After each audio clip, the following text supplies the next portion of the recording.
Hello students, आप सब कैसे हो। जैसे कि आप सभी को पता है कि लास्ट 3 वीडियो में हमने करंट रेशो के बारे में खूब सारा डिस्कस कर लिया है। तो आपने सारा कुछ सुनने के बाद आपके माइंड में कुछ एक चीज़ तो आई होगी। क्या आई होगी कि इसमें कमी है, क्या कमी है। क्योंकि करंट एसेट्स हमने ली है या करंट लाइबिलिटी ली है हमने, तो उसमें हमने बहुत सारी आइटम्स ली है। जो सारी आइटम्स ली है उनका जो लिक्विडिटी पर सेम इफेक्ट नहीं पड़ता है। जैसे कैश है, बहुत लिक्विड है। बैंक है, आज के टाइम में लिक्विड है, जब भी बैंक में जाओ तो वो उस समय कैश में कन्वर्ट हो जाता है, ठीक है।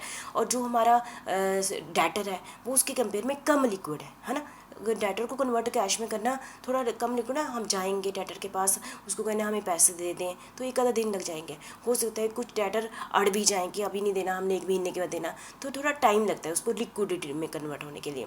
और तीसरे हमारी कौन सी आइटम थी मेन, स्टॉक को सेल में कन्वर्ट करना। वो हम कहे फ्यूचर में सेल होगी कि नहीं होगी, इसके बारे में हम कोई प्रेडिक्शन नहीं कर सकते, तो उसको भी लिक्विड में कन्वर्ट करना। उसकी लिक्विडिटी कैश के कंपेयर में कम है ना, स्टॉक की कैश के कंपेयर में लिक्विडिटी कम है और डेटर की भी कम है, ठीक है। तो इस हिसाब से हम कहेंगे यदि हमने लिक्विडिटी रेशो निकालनी है तो हम ये सारी आइटम जैसे कैश हो गया, बैंक हो गया, डेटर हो गया, स्टॉक हो गया, कोई भी आइटम है क्या करंट एसेट्स के अंदर, हम उनको बेट दे दें, ठीक है। जो ज़्यादा लिक्विड होगी उसको ज़्यादा बेट दे दें, जो कम लिक्विड है उसको कम बेट दे दें। जैसे पता है कि स्टॉक को बहुत टाइम लगता है कैश सेल में कन्वर्ट होने के, कैश में कन्वर्ट होने के लिए, तो उसको कम बेट दे दो, है ना। जैसे ना बेटेड एवरेज आपने सुना होगा, स्टैटिस्टिक्स में किया हुआ है, उसको कम बेट दे दो, है ना। और जो उसका नाम क्या है, डेटर है, उसको स्टॉक के कंपेयर में थोड़ा जल्दी से कन्वर्ट कर सकते हैं, इसके लिए उसको स्टॉक को डेटर को थोड़ा सा ज़्यादा बेट दे दो। और यदि कैश है वो तो अपने आप ही एक लिक्विड चीज़ है, ये तो 100% ही आ जाएगा, बेट दे दो, ठीक है। ऐसे बैंक है वो भी 100% ही आ जाएगा, इसलिए उसको भी क्या दे दो, 100% बेट दे दो। इस टाइप से यहाँ पर कहने का मतलब है कि हम हर एक आइटम, जैसे करंट लाइबिलिटी की साइड भी है, करंट लाइबिलिटी में भी हर आइटम को उसकी क्विकनेस के बेस पर क्या दे देते हैं, बेट दे देते हैं, जो जल्दी ही कन्वर्ट हो जाएगा, है ना। जो ज़्यादा ही लिक्विड होगा उसको ज़्यादा बेट दे दो। तो इससे हमारी जो करंट रेशो की जो ड्रॉबैक थी कि जहाँ पर हम कहते हैं ना ये थोड़ा टाइम ज़्यादा लेता है, ये कम टाइम लेता है, वो ख़त्म हो जाएगी। उसके लिए हम क्या यूज़ करते हैं, करंट रेशो यूज़ कर रहे हैं, पर हम कौन सी कर रहे हैं, बेटेड करंट रेशो कहते हैं। बेटेड करंट रेशो मतलब इसमें हम ऐसे ही करेंगे, current assets divided by current liability. लेकिन करंट एसेट्स में हमने जो चीज़ सबसे 4 आइटम ले ली, कैश, बैंक, डेटर और स्टॉक ले ली, 4 आइटम ले ली ना, उसको उनके बेट के साथ मल्टीप्लाई बाय कर दो, हमारे पास प्रोडक्ट आ जाएगा। प्रोडक्ट को आ गया तो बस ये बन गई हमारी करंट एसेट्स। ऐसे ही हमने करंट लायबिलिटी ली, उसको भी उसके बेट के हिसाब से क्या कर दिया, मल्टीप्लाई कर दिया, उसका भी प्रोडक्ट आ गया, किसका, करंट लायबिलिटी का। फिर रेशो निकाल दो, current assets divided by current liability. मतलब कि हमने ज़्यादा इंपॉर्टेंस उनको दी जो लिक्विड है ना, जो जिनकी लिक्विडिटी कम है, जैसे स्टॉक की लिक्विडिटी बहुत ही कम है तो हम उसको कम देते थे। तो उसकी जो हमारी करंट रेशो को ड्रॉबैक थी ना कि हमने सारी आइटम को एक बराबर कंसिडर कर दिया था, है ना, ऐसे किया था ना, कैश को भी एक बराबर कर दिया था, डेटर को भी, स्टॉक में भी, करंट रेशो में। हाँ, उस कमी को हमने इसमें कमी को पूरा कर देते हैं बेटेड करंट रेशो में, ठीक है। जैसे कि देख लेते हैं, all types of current assets are not equally liquid. जैसे कि मैंने आपको ना, सारी करंट एसेट लिक्विड नहीं है, जैसे कैश, डेटर, स्टॉक सारी लिक्विड नहीं है। All current liability are not repayable with the same degree of quickness. हम सारी लाइबिलिटी को एक ही डिग्री के साथ पेमेंट नहीं करते। जैसे कि जो डेटर है एक ही पेमेंट डिग्री नहीं है ना, क्विकनेस नहीं है, ठीक है, कुछ को टाइम लगेगा, कुछ को है ना, ऐसे है कुछ उसमें कंडीशन है, ठीक है।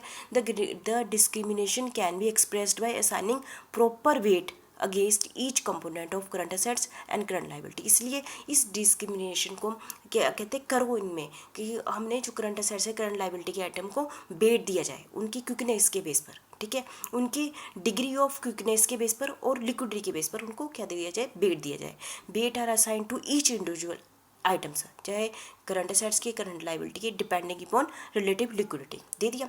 और करंट एसेट्स फिर क्या कर देंगे, ये करंट एसेट्स करंट लायबिलिटी के लिए highest weight is given to most liquid assets, और क्विकनेस पे जो लायबिलिटी बहुत ही क्विकल है उसको ज़्यादा बेट दे दो, ठीक है। इसके पास हो गया, उसका प्रोडक्ट निकाल लो, उस बेट को उनके साथ मल्टीप्लाई करके फिर वेटेड करंट रेशो कितना आ गई, total of the product of the current assets divided by total of the product of current liability. Clear है, ठीक है। फिर मैं आपको इसको एग्जांपल के साथ भी समझा देती हूँ।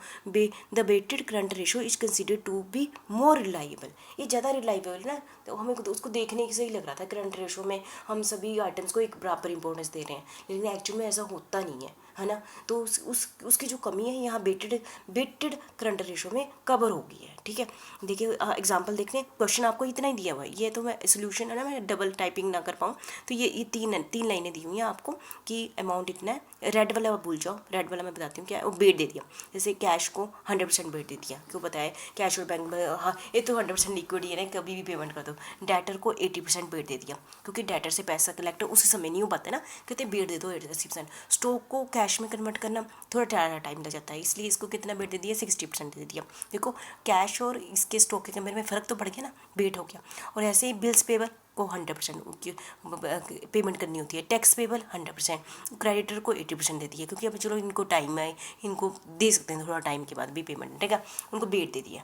अब हमने बेट को जैसे परसेंटेज हटा देते हैं, बेट को जैसे रेशो में कन्वर्ट कर लो, जैसे हमने इनकी रेशो बना ली 100 80 60 100 80, हमने 100 से मल्टीप्लाई कर दिया, इसको 80 से मल्टीप्लाई कर दिया, ये वाले डेटर को 80 से मल्टीप्लाई कर दिया, स्टॉक को 60 से मल्टीप्लाई कर दिया, 4000 को 100 से मल्टीप्लाई कर दिया, 2000 को 100 से कर दिया, है ना, 24000 को 80 से कर दिया, ये निकाल दिया प्रोडक्ट। जो करंट असेट्स के 3 आइटम आ गई, करंट लाइबिलिटी की 3 आइटम आ गई, ठीक है। हमने क्या किया, आ गई ना, प्रोडक्ट आ गया। अब इस प्रोडक्ट को ऐड कर दो, ये प्रोडक्ट ऑफ करंट असेट्स आ गया, इस प्रोडक्ट को ऐड कर दो तो हम क्या कहेंगे, प्रोडक्ट ऑफ करंट लाइबिलिटी आ गया, ठीक है। हमारा फार्मूला पहले ही तैयार है, क्या हमारा total product of current assets divided by product of current liability, है ना। तो मैंने इन तीनों का आइटम किया, तो ये क्या आ गया, total product of current assets, है ना, 4,60,000, है ना। ऐसे ही total product of current liability 2,52,000। तो हमारे पास क्या आ गई, बेटेड करंट रेशो आ गई, क्या आ गई, बेटेड करंट रेशो आ गई 1.83:1 आ गई। बस ये है, सिंपल है। बस आपने क्या ध्यान देखना, बेट दे दिया।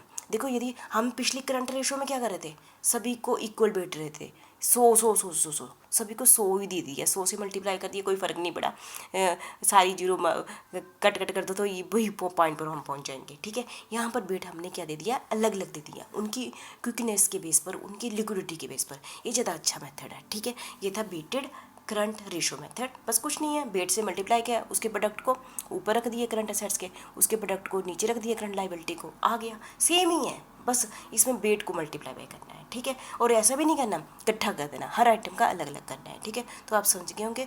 Thank you.